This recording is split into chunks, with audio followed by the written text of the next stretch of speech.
So, Monique, talking about photoshopping, you know, you work in the media.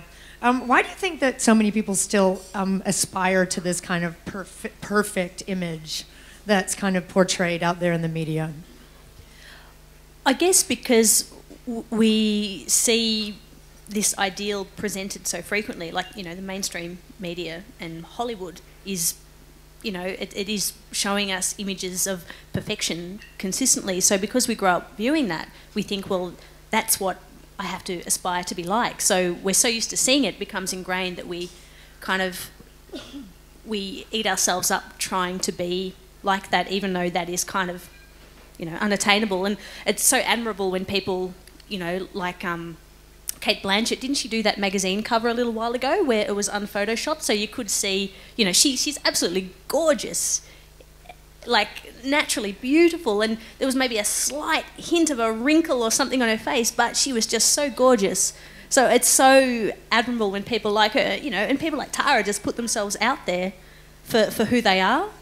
But it's definitely something that's perpetuated. I mean, I think at the moment on 7:30, I'm fortunate to work with someone like Lee Sales, who is just so true to herself and so feisty and, you know, rips apart Tony Abbott. Like. Brilliant. Yeah, no, wonderful.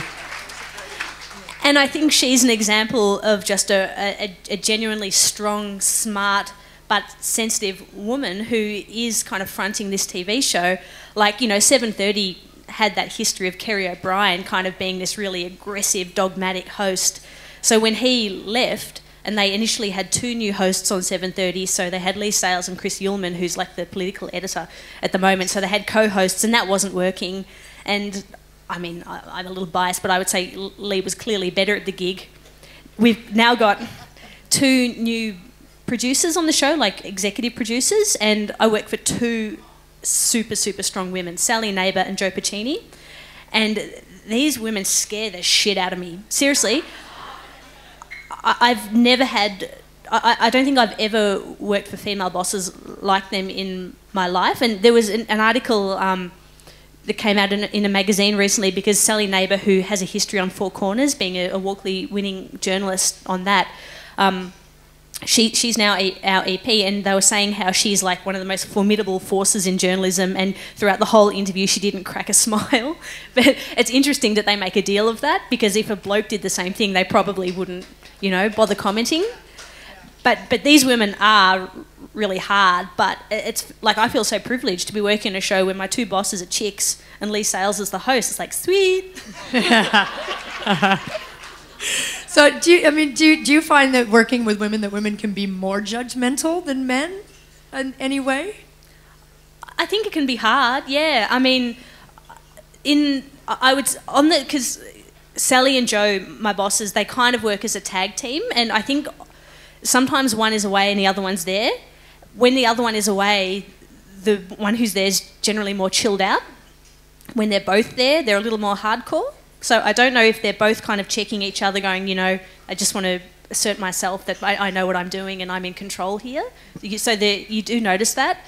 I also notice with some of the female reporters on the show, I think some of the women who are maybe in their 40s or their 50s, I think that I have noticed them kind of see some of the younger ones coming through, and I kind of don't count myself in that mix. I kind of feel more like an observer in this, but I have seen them, and this sounds like a real cliche, but I have seen them maybe give the younger ones a harder time, because perhaps they have really had to fight for their position and they've copped a lot of shit throughout their careers, as we've seen recently with Tracy Spicer, you know, sharing her comment, yeah, but, you know, sharing that comment about, you know, the producer at the time saying, what was it, a couple of inches off the hair and off the arse or something horrible like that. And then Jo, I've forgotten her last name, who was another news reporter, came out and made a similar comment.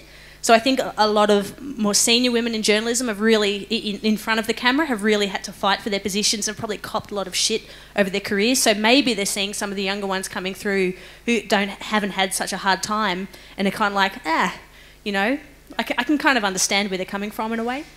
Yeah, but you don't have to suffer for your art, do you? Like, you don't have to... I think there is that old school mentality that you have to suffer in all... I remember when I worked in radio, it was very much, you haven't done your time. And because you haven't done your time, you happen to have just walked straight in here, then we're going to make you pay. But that was admittedly mainly from the blokes. And I had a guy in radio push me up against a wall and call me a fucking cunt at the top of his voice in front of the entire place. And this was and I was on air at the time. I was an on-air announcer, although I was referred to as the colour. And colour and movement. Colour and movement. Well, yeah, absolutely. Yeah. And so I went to the program director and made an official complaint, and I was told that I had to make allowances for creative people. Yet this man that was on air at the time had a naked photo of his wife on the outside of his locker that I'm sure his wife didn't know about. And I looked at them and said, well, what am I? Am I not a creative person? And then there was this whole struggle through contracts, etc. And the CEO, who was a woman, which is by the by, that's irrelevant, actually came into a meeting with us and literally sat there with me and my co-host and went, here's the pink folder for you, Rachel, and here's the blue folder for you, David. And that's just one of 1,000 stories, like Tracy Spicer's, that I could tell you, which is really quite frightening. But I don't think you have to do your time. I think if you're good, you're good. Yeah, I hope so. It's interesting. Like, I've worked in TV for about 10 years now, and in different roles. So, you know, in front and behind the camera. And my first job when I finished uni was for a big production company. It was like Grundy that became Fremantle Media, and they used to make shows like The Price is Right and Wheel of Fortune. And we did have this guy who was like the head of light entertainment, and it was such a cliche, like the 80s. This dude had like a little mini bar fridge in his office, and you would see this constant stream of skinny blonde-haired women coming in and out, and the door would shut. Total casting couch vibe. And they were being auditioned to be models on The Price is Right. So you should have got your camera out and started doing like a mini documentary on oh it. Man, but I would hear stories about, you know, back in the day, the office parties where they do like pyramids where all the women had to climb on each other and make this human pyramid at the Christmas party. It's like, what the fuck? But that back in the day, still exists, where you've got men that have literally molested women and then been given their own TV show and not admonished for it. Only sends the same message over and over again. It's okay to molest women because you will be rewarded. There is a certain culture, and I can't speak from the perspective of someone who's been in television long, because I only did a couple of years with the Crime and Investigation Network, and they were all fantastic. But it was interesting within the modelling world, say, the photographers were very powerful. All of them were male. You'd have female makeup artists, male hairdresser, male assistant, male photographer. I now see a little bit more of a mix, which is really nice, especially the Jackie E team are very cool. But at the time, the photographers were so powerful that, like, I showed up, say, as a 16-year-old in a photo shoot in Berlin, arrived to find that I was the only person there, which is a little bit odd. The photographer, who is, you know, 3 times my age, tried to ply me with vodka. I was, again, 16. I didn't want that. And then lunged at me. And you're all by yourself. I was by myself. I had a good right hook, though. And he went down, and I ran. And Serious? No, I did. I knocked him unconscious. You clocked him. I did. I knocked him unconscious. Hey, I'm lucky I'm tall, and so I wasn't very savvy coming off the island in Canada, but I was not going to take that. So I knocked him unconscious, ran home. I got in trouble from the model agency. I did. And in fact, their response was like, oh, you're such a pretty girl, this must happen to you all the time. As if it was a compliment that this man attacked me on a photo shoot. And that's one of a countless number of incidents that I could cite of sort of casual abuse. Being shoved into corners, people trying to stick their hand up your skirt, down your throat. And it was because the power structure was so set that it simply didn't matter if a 16, 17, 18-year-old girl said, hey, don't do that, or he, you know, that person did that. So what? I remember showing up at a model's apartment, which is what they call places where they usually have models stay when they're traveling, because you're always in a different city, you know, every week, every month, a different city. You don't know anyone. And this guy who was supposed to be providing accommodation locked me in a room, wouldn't let me out, and proposed to me.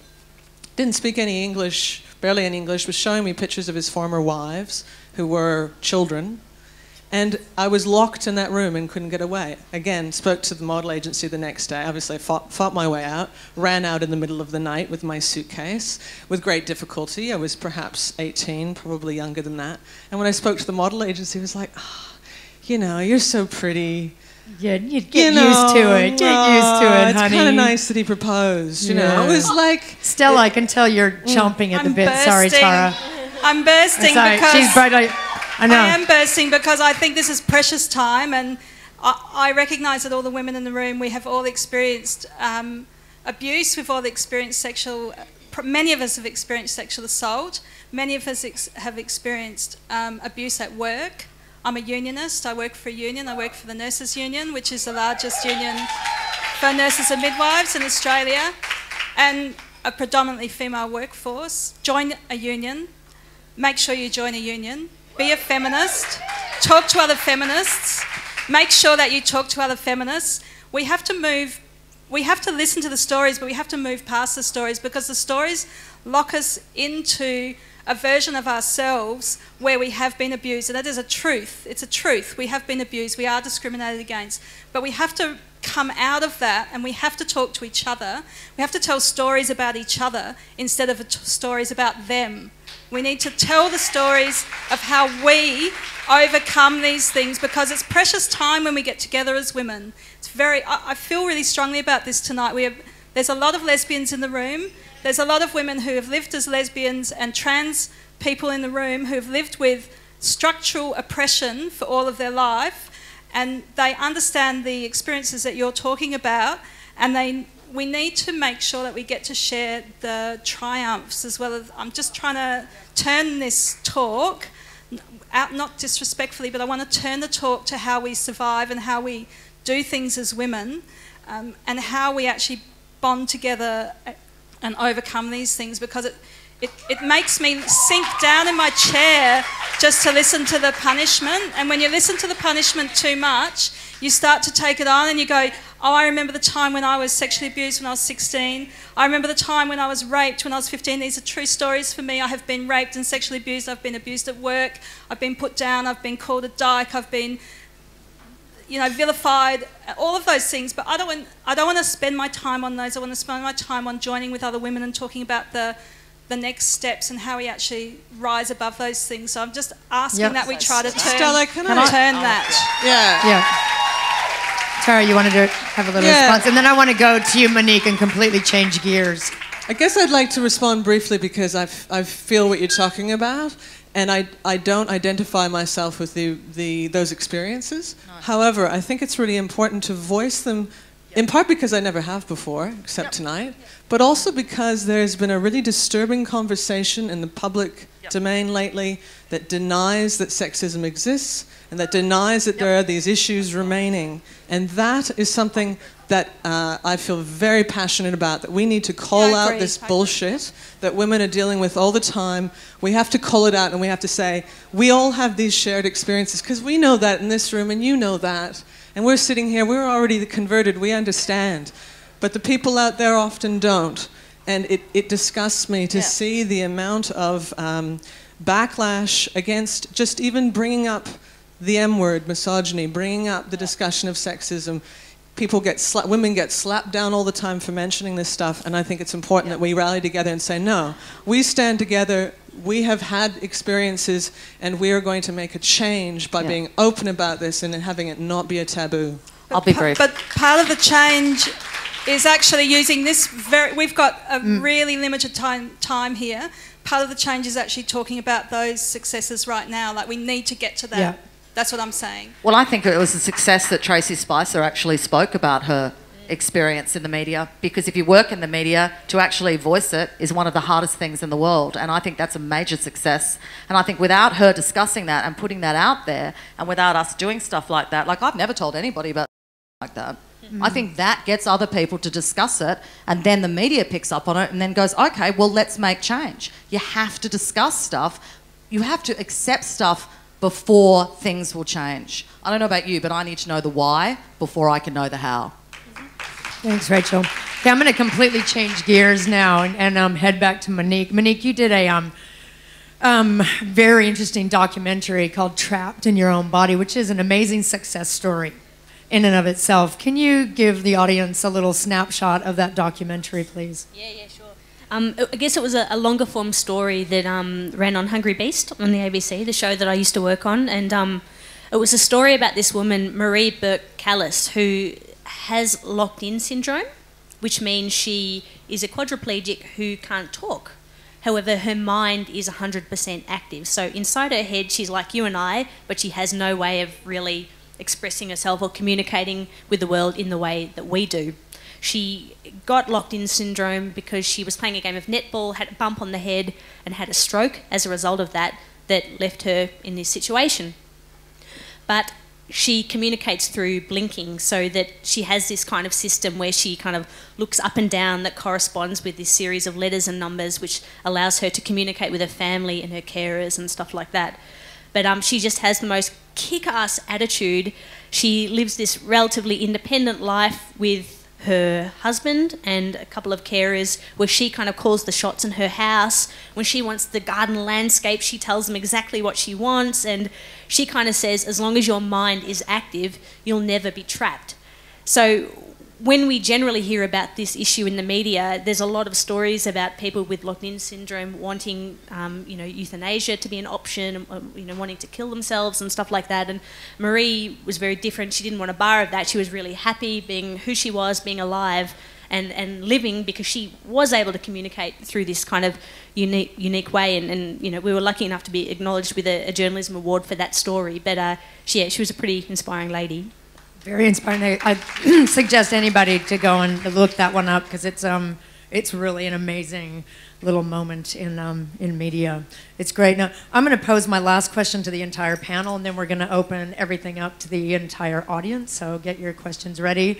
And I thought we'd kind of finish this off by basically asking you to say something that you like about yourself. I think sometimes we get so involved with the things that we don't like. I don't like my hips, or I don't like my teeth, or I don't like this. So I'd like each of my panelists to please, it doesn't have to be a physical attribute, it can be anything you want. Could you please tell us all something that you love about yourself? Stella. Oh, I love my world. I love my feminist friends, my lesbian, queer friends. And I love my own body as best I can, and I work hard at that. Like, I really work hard at loving my body. I love the fact that I live in the inner west, in a queer mecca, and that there are people there who surround themselves with art and culture and queer community, support each other, love each other in a way that actually keeps me alive. I don't need really to spend a lot of time in popular culture, because I actually am fulfilled through the world that I live in. I love politics, I love arguing, I love having a really tough conversation, I love dressing up. But I will strip for you if you need. Like, Steph, if you want to come on stage, we can strip together. I'm quite happy to be undressed. I am myself. The way I present myself is how I present myself, but I am in no way ashamed of who I am in all my forms. I can be nude, I can be anything. I am proud of who I am, but how I present myself is how I like to present myself, but it is not a mask. I tell you that now. This is not a mask of who I am. This is who I am. All right, Monique. Thank you, Stella. Monique. Okay. What I like about myself, that I'm a very positive person. I'm a very glass half full person, which can often be tricky working in news and current affairs, because the news likes to report bad shit. And if you look, the leading story pretty much on any given night of our show is going to be some bad shit, It's pointing out who's fucked up, corruption in the world. And I'm all, in the stories that I make, I'm always looking for the hopeful kind of angle, or, the light in the darkness, that kind of thing. So I think that, there's room for that kind of perspective and voice as well. Wonderful. Thank you. Rachel. Right. My immediate response when you asked that question was, I actually love my heart. Beautiful. Thank you. And Tara. Do you know the ancient Egyptians believed that you thought with your heart? Maybe we should all start doing more of that. What do I like about myself? I like my resilience. I like that I'm still here. I like that I love my life now and I created it myself. And I like that the inside and the outside, the inside and out that we're talking about today, are finally integrated. It's all real and it feels really good. Excellent, excellent. All right, let's open it up to the floor. I believe we have one of the winners of the competition, Amanda. Have you got a microphone? Yes, she does. Yeah, she does. Thank you, Vanessa. Should I stand up? Could you stand up? Yeah, and pose your question to the panel. My question, Tara, will you marry... No. Wrong question. Oops. My husband won't mind. He's pretty cool. Whenever you're ready to jump the fence, just... Okay, today as a modern... Sorry, this is basically just for everyone. Today as a modern-day feminist, what issues or personal opinions set you apart from the collective? If I'm to respond to that, I would say that as a feminist, I'd like to see more of a focus on women's representation across areas outside of women's magazines and the body image debate as it currently stands. I do think there's something important to be said about body image and about advertising and how women are portrayed. I would like to see more women writers being celebrated. I'd like to see more women who are politicians, who are policy makers, who are in positions of authority and who are contributing to civic life in a larger way. And I think that a lot of the feminist debate, certainly in certain circles, not in all circles, has been very focused on issues of what happens just within women's magazines. And so I'd like to see it kind of broaden out. Cool. Okay, I'm gonna do brief answers on these so we can just get to a few more questions. Can we get a little bit of house light up so we can see people? Vanessa, have we got another question out there? Yes, I do. Okay. It's from a gentleman in the room. A gentleman in the room. Hello, sir. Hello, Kate. Brad here. How can women generally teach men to be less sexist? Oh, that's a good one. I think women need to be less sexist towards their own, to a certain Okay. degree. I know that's really harsh. No, well, you can say boo as much as you like, but I actually think that we need to show more empathy and more compassion and more acceptance for each other and more honesty, which creates acceptance for each other and creates acceptance for the diversity we all have. Stella, what do you think about that? Well, I think the question was how can men learn, and that's a good question. The best way to learn is to hang around feminists and listen. It's not very hard. Excellent. Have I got another question? Rippa. Can I just say... Tara, go ahead. I know Rachel was booed for that response, but something I came across today was an article written by a female PhD student talking about the handbag hit squad, who are the women who are calling out sexism in politics. Handbag hit squad was coined by a female politician. So there are female chauvinist pigs as well as males, and I don't think it's largely women that need to change, but we can't forget that there are. Of course, there's there women are some out there. Of course, there's women who don't understand feminism and who hurt each other. The question was how can men learn? So let's not turn that question into trashing on women. The question was how can men learn?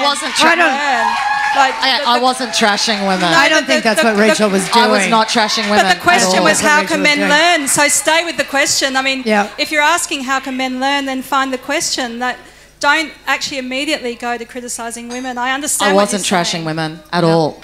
I'm a feminist. I'm not trashing No, I don't women. think she was. I was saying that we need to be more accepting, more honest, and show more empathy and compassion. Now, I don't believe that's trashing women. And I think women can be really. I think you're really, trashing me.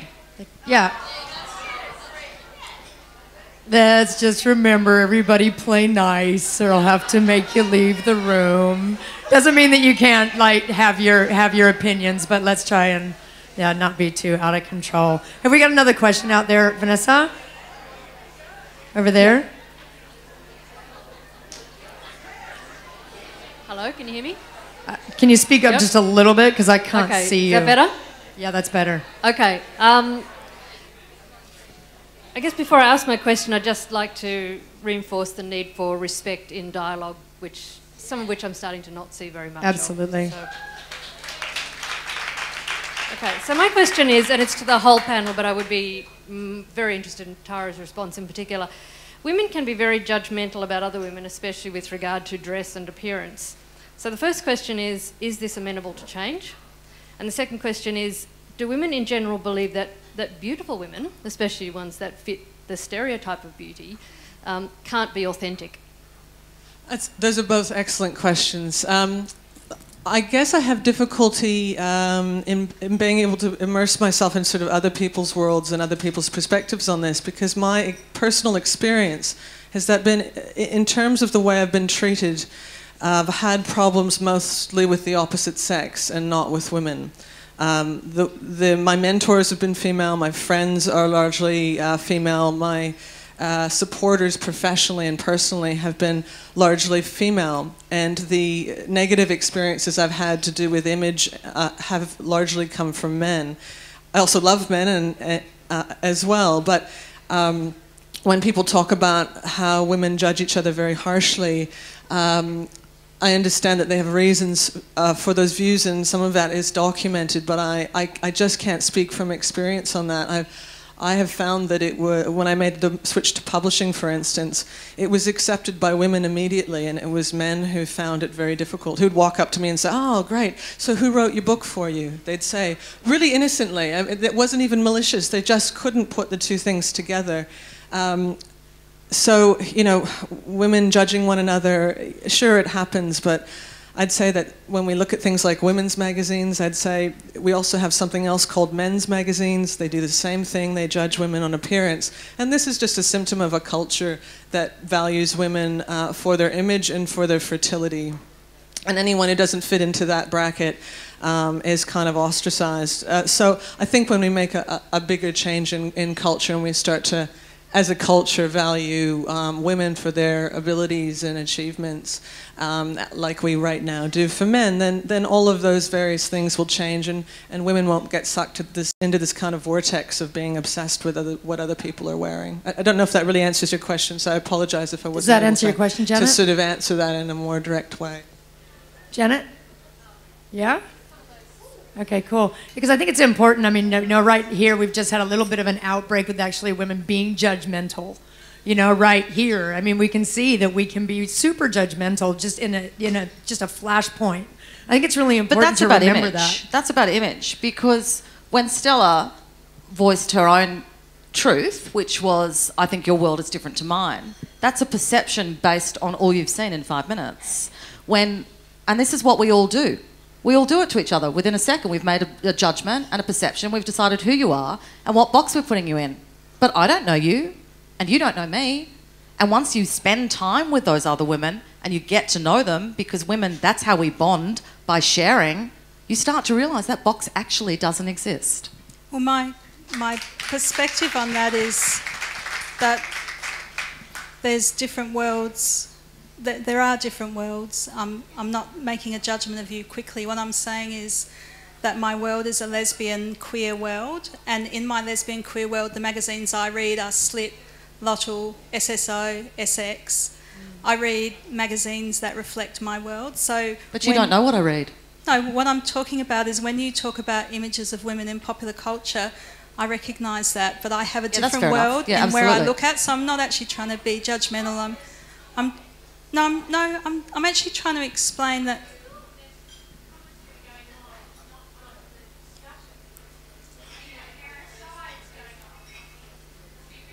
I'm actually talking about image. From here, okay.